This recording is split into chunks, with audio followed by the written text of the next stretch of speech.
মান্দার পোলা, তুই কি আমারে ফুটপাতের মাস্তান ভাবছস? হালাই আমারে 14-র মধ্যে খায় ফেলাইছিল। বাইরে ভাই, এরকম শিকারী হইলে সারা জীবন আর অন্য কোনো কাজ করতে হবে না। জীবনে অনেক শিকারী দেখছি, কিন্তু এর মতো শিকারী আজ প্রথম দেখলাম।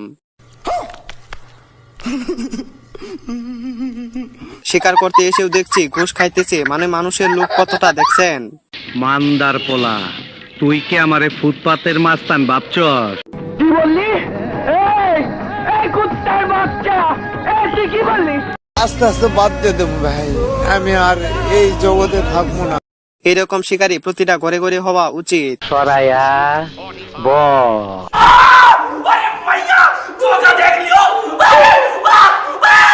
ভাই এটা কি, মানে ঘর নাই বাড়ি নাই, এখানে আবার দরজা লাগাইয়া খরগোশকে ডাকতেছে। খরগোশ আবার তার গর্ত থেকে বাইরে এসে ওই বলদের সাথে সব প্ল্যানের কথা শেষ করে আবার গর্তে ঢুকে পড়ে। বাইরে ভাই, এ তো দেখছি বোকা লেভেল পার হয়ে এখন বোকা প্রো ম্যাক্স হয়ে গেছে।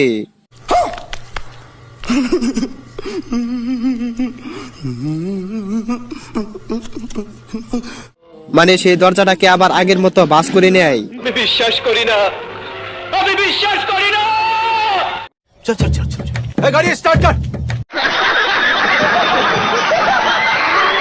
এদিকে হাস টিভিতে ওই হকার সাংবাদিকের খবর দেখতেছিল। চট্টগ্রামে যে অসভ্যতা হচ্ছে, চট্টগ্রামে যে ধরনের অত্যাচার হচ্ছে, তোর মরণের চুলকানি উঠছে, আমি তোরে মলম লাগাই দিমু। বিশ্বাস করি না, আমি বিশ্বাস করি না। বন্ধুরা, জানেনই তো যে অনলাইন থেকে কিছু অর্ডার করলে কেমন হয়। এই দুই বলদ অনলাইন থেকে তাদের বাচ্চা অর্ডার করেছিল, কিছুক্ষণের মধ্যে চলেও আসে। Congratulations. বাচ্চার ব্যাগ দেখে এই দুই বলদ খুশিতে নাচতেছিল, বাট যখন ব্যাগ খুলে দেখে একটি খরগোশ। মানে কি বলবো, যাই হোক। এখন আপনারাই বলেন, অনলাইন থেকে কোনো জিনিস কিনা কি ঠিক? দেখছেন তো কিভাবে বলদ বানাইলো। বারবার শুধু আমার উপরেই, বারবার শুধু আমার উপরেই।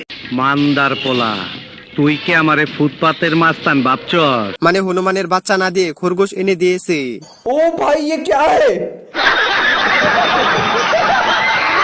শোনা গো আমার,